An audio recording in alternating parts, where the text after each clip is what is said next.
হরিদাস আমাদের ভগবানের একান্ত ভক্ত। তিনি ভগবানের কাছে গিয়েছেন এবং ভগবানের বিদায় বেলাটায় তিনি মেনে নিতে পারলেন না। সবাই মেনে নিলেন, দুজন মেনে নিলেন না। একজন হচ্ছে গদাধর। তিনি কি বললেন?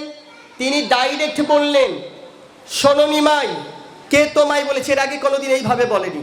কে তোমায় বলেছে সন্ন্যাস নিতে? সন্ন্যাস না নিলে কি কোনোদিন হরিনাম করা যায় না? তুমি তোমার মাকে কাঁদিয়ে কোন হরিনাম করতে যাচ্ছ? কে বললেন? গদাধর। কেন বললেন? কারণ তিনি রাধা অংশ। কেমন করে বলেছে দেখেছেন? এটা আমাদের কি শেখায়?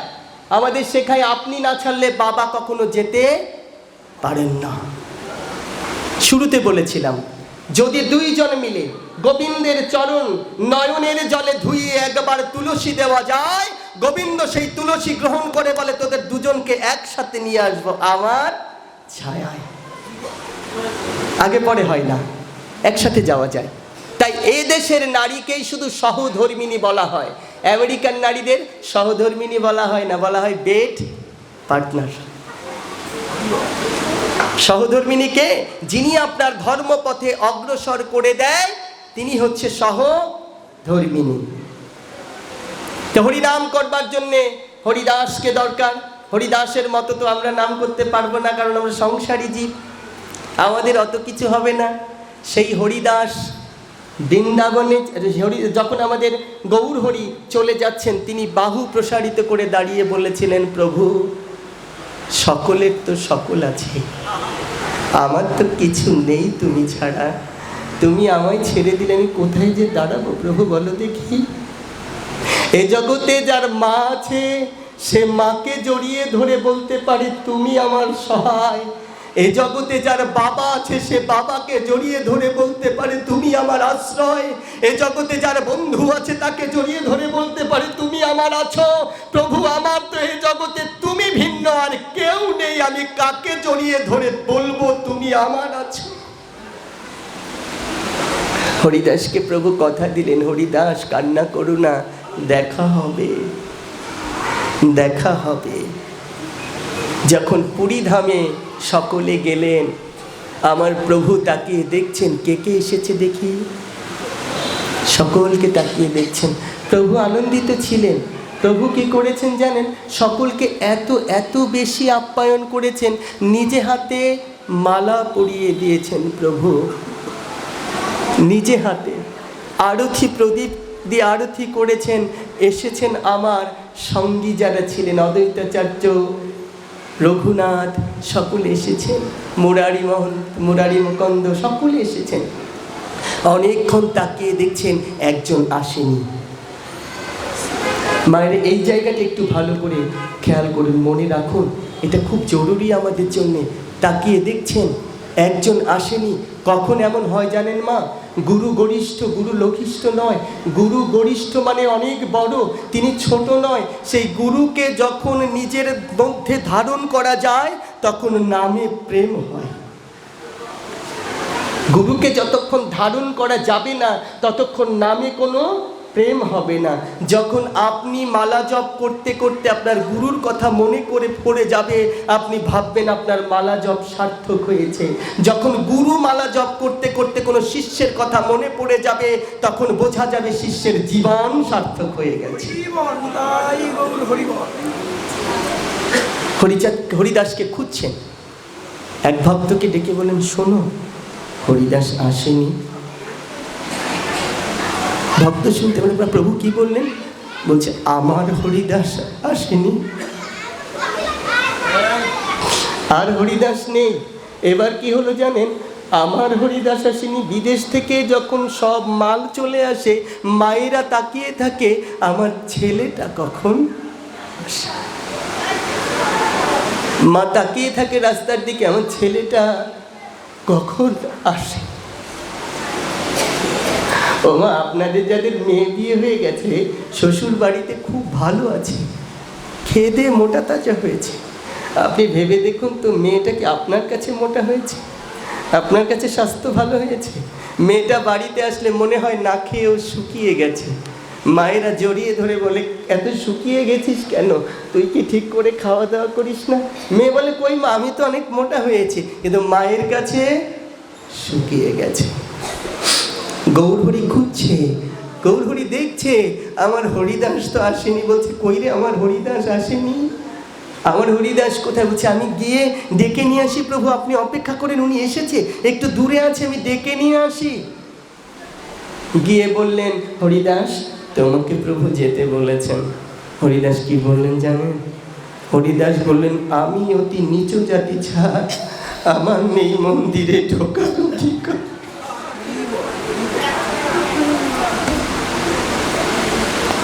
আমি অতি নিচু জাতি, আমার মন্দিরে ঢোকার কোনো অধিকার নেই। আমি গোবিন্দকে ছুঁয়ে দিলে আমার গোবিন্দ অপবিত্র হয়ে যেতে পারে।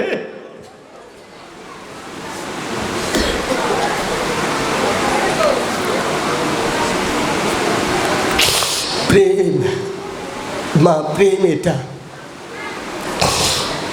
আমার অন্তর্যামী ভগবান তা জানতে পারলেন, জানতে পেরে বললেন, তোদের আর যেতে হবে না, আমি যাব আমার হরিদাসকে নিয়ে আসতে, তোদের আর যেতে হবে না।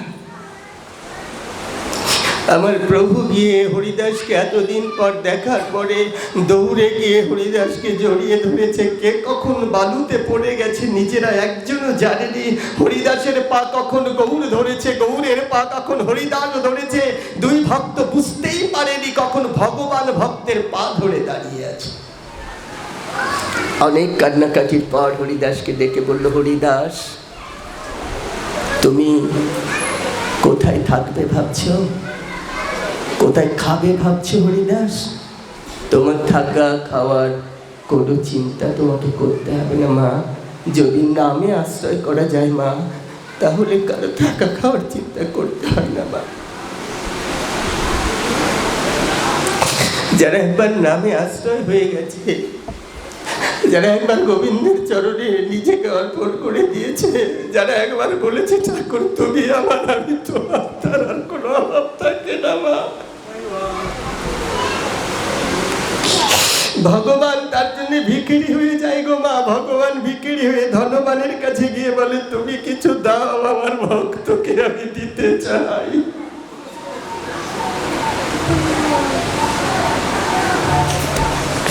হরিদাসকে বলছে, হরিদাস তুমি কোথায় থাকবে আমি ব্যবস্থা করে দিচ্ছি। উড়িষ্যার রাজার কাছে গিয়ে হাত জোর করে আবার গৌরহরি বলছে, হে রাজা, এই জঙ্গলটা আমাকে দিয়ে দাও, আমার এই জঙ্গলটা প্রয়োজন। হরিদাসের জন্য জঙ্গলটা চেয়ে নিল মা। জঙ্গলটা চেয়ে হরিদাসকে বলল, হরিদাস তুমি এখানে থাকবে, তোমাকে আর কখনো ওইখানে যেতে হবে না, কারণ আমি জানি তুমি চেয়ে কখনো প্রসাদ নেবে না। হরিদাস তুমি এখানে থাকো, তোমাকে যেতে হবে না ওখানে। হরিদাস আমি তোমাকে কথা দিচ্ছি, তোমার প্রসাদটা এখানে আসবে। হরিদাসের কাছে প্রসাদ আসে, পাঠায় কাকে দিয়ে? গোবিন্দ ঘোষকে দিয়ে হরিদাসের কাছে প্রসাদ পাঠায়। আজকে হরিদাস খেতে পারছে না, গোবিন্দ ঘোষ প্রসাদটা দিয়েছে। হরিদাস বলছে, এখানে থাক। হরিদাস প্রসাদ নেবে না।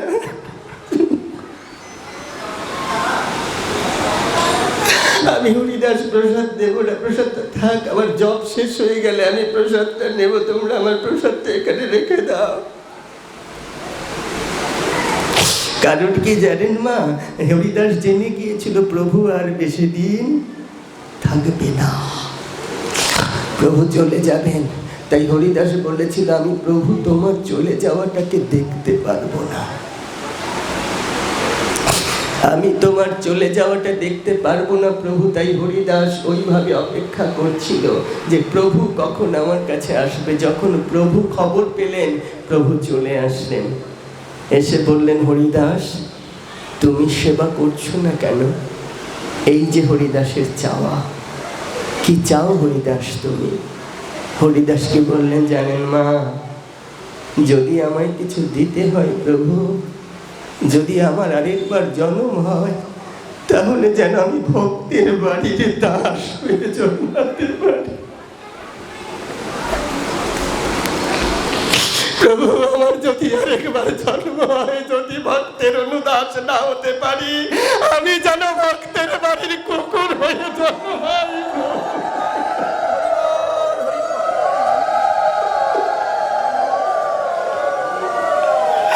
আমি যেন ভক্তের বাড়ির কুকুর হয়ে জন্মাই।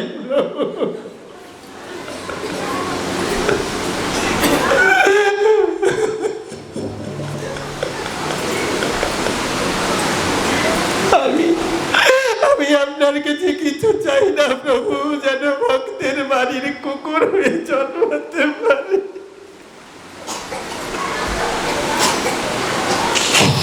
আমার হরি কে যে ভালো,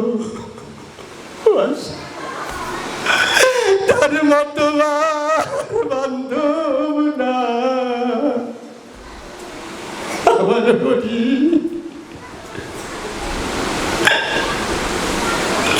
এই বৈষ্ণবগণ, আপনারা ভগবানের সাক্ষাৎ, আপনাদের মধ্যে ভগবান বিরাজমান, তাই পদকর্তা লিখলেন আমার হরি কে যে ভালো,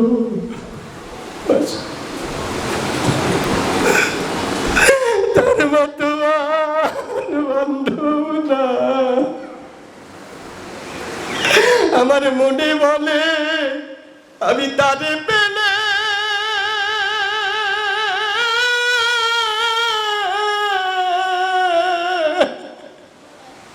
আমার মনে বলে আমি তারে পেলে নয়ন জলে চরণ ধুয়া।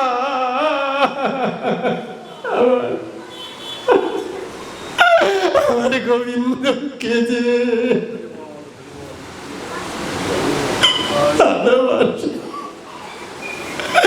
আমার মুখে যাহা মিঠা লাগে, আমার মনে বলে আমি খাওয়াই তাকে। আমার মুখে বলে ভক্ত রেখে বুকে মনের যত জ্বালা জুড়া। আমার বুকে বলে ভক্ত রেখে বুকে মনের যত জ্বালা জুড়া। আমার প্রভু খেজে ভালোবাসে।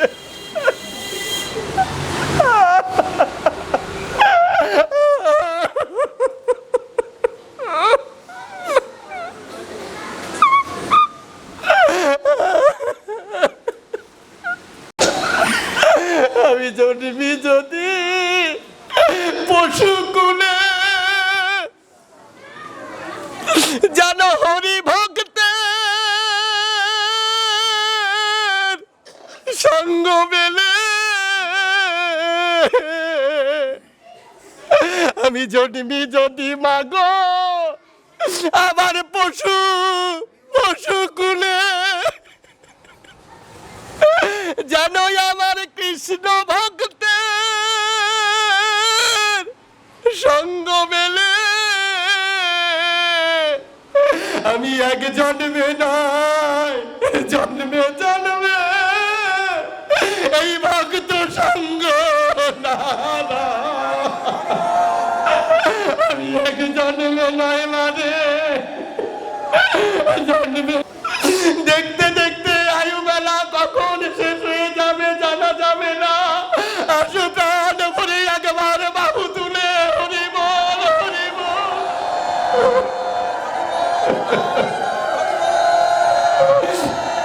হরি বল।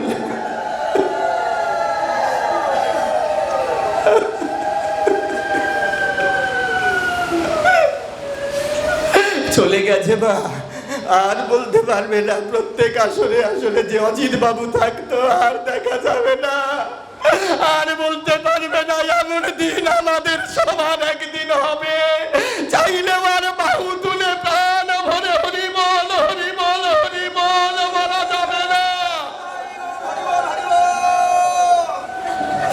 বলা যাবে না। বা এই যারা বৈষ্ণব, যারা আমার কৃষ্ণের ভক্ত, তারা বুকের মধ্যে তাদের জড়িয়ে ধরে দুঃখের কথাটা বলতে হবে। ভাই, আমার যদি জায়গা না হয়, তোদের যাবার নাই, একটুখানি হাত বাড়িয়ে দিয়ে আমায় ধরে নিয়ে চলে যে তোদের সেই বৃন্দাবনের গায়। প্রাণনাথকে বলতে হবে, বৈষ্ণব হচ্ছে সাক্ষাৎ ভগবান মা। সাক্ষাৎ ভগবানের কাছে বলতে হয়, আমায় তোমরা চরণের ধুলি দাও। তোমাদের ধুলির গুণে আমি আমার এই পাপ দেহটাকে আবার পূর্ণায় পূর্ণ করে নিয়ে সেই আমার অনাদিরাদি গোবিন্দ পরম পিতার কাছে আরেকবার ফিরে গিয়ে আবার সে যেন তোমাদের সঙ্গে এইভাবে হরি বল বলতে পারি। তোমার আগে আমি যদি যাই দরদি আরে, আমি ফিরে যেন এমনি দেখা পাই, যেন মরণ পরে ওই বাসরে, যেন মরণ পরে ওই বাসরে তুই জানে পাইঠাই দরদি আরে, ফিরে যেন এমন বৈষ্ণব সঙ্গ পাই। তোমার আগে আমি যদি যাই দরদি আরে, আমি ফিরে যাব আমার বৈষ্ণব সঙ্গ পাই।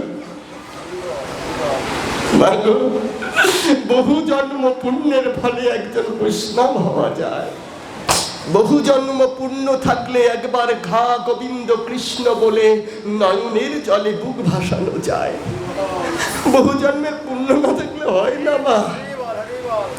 এই কৃষ্ণ বলে কাদা মানুষগুলো একবার যদি নয়নে দর্শন করা যায়, তার অনন্ত জন্মের পাপ সব দূরীভূত হয়ে যায়। বৈষ্ণবের ধুলি যদি লাগে কারো গায়, অনন্ত জন্মের পাপ সব দূরীভূত হয়ে যায়। বৈষ্ণবের ধুলি যদি মাথে কেহ রাখে, গোবিন্দ না ছাড়ে তাকে রাখে সবার আগে।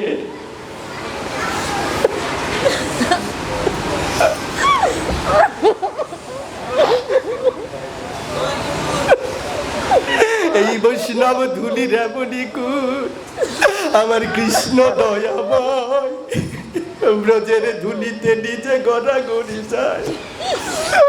আমার কৃষ্ণ দুটো অঙ্গ নিয়ে গৌরাঙ্গ হয়ে ভক্তের ধুলি মাগবে বলে চলছে ধেয়ে ধেয়ে। ভক্ত দেখলে জড়িয়ে ধরে ধুলি মাখে গায়, আর ধুলির মাঝে গৌর আমার গড়াগড়ি যায়। এমন দিন আমার কবে হবে, আমি বিষয় ছেড়ে ব্রজে যাব। আবার এমন কবে হবে? আমরা যেন ব্রজের ধুলি সকলে গায়ে মারতে পারি, প্রাণনাথের কাছে সেই প্রার্থনা করি। গৌর হরিকে কাছে পেয়ে আমার হরিদাস আজকে বলল, প্রভু তুমি আমায় এই কৃপা দেবে, আমার যাবার বেলা তোমার চরণ দুখানি আমার বক্ষেতে রাখি। দেখেছেন বৈষ্ণবের চাওয়াটা কি? বৈষ্ণব চাইছেন, হে প্রভু তুমি আমায় এই কৃপা দেবে, আমার প্রাণ পাখি যখন এ দেহ ছেড়ে চলে যাবে, তোমার চরণ দুখানি আমার বক্ষের উপরে দেবে। শুধু তাই দিলে হবে না, আমি তোমাকে চরণ থেকে তোমার বদন পর্যন্ত দেখব। দেখতে দেখতে যখন আমার নয়নের জলে তোমার রাঙা চরণ দুখানি ধুয়ে যাবে, তখন আমার প্রাণ পাখি হা গোবিন্দ বলে তোমার সেই বৈকুণ্ঠ ধাম প্রাপ্ত হবে।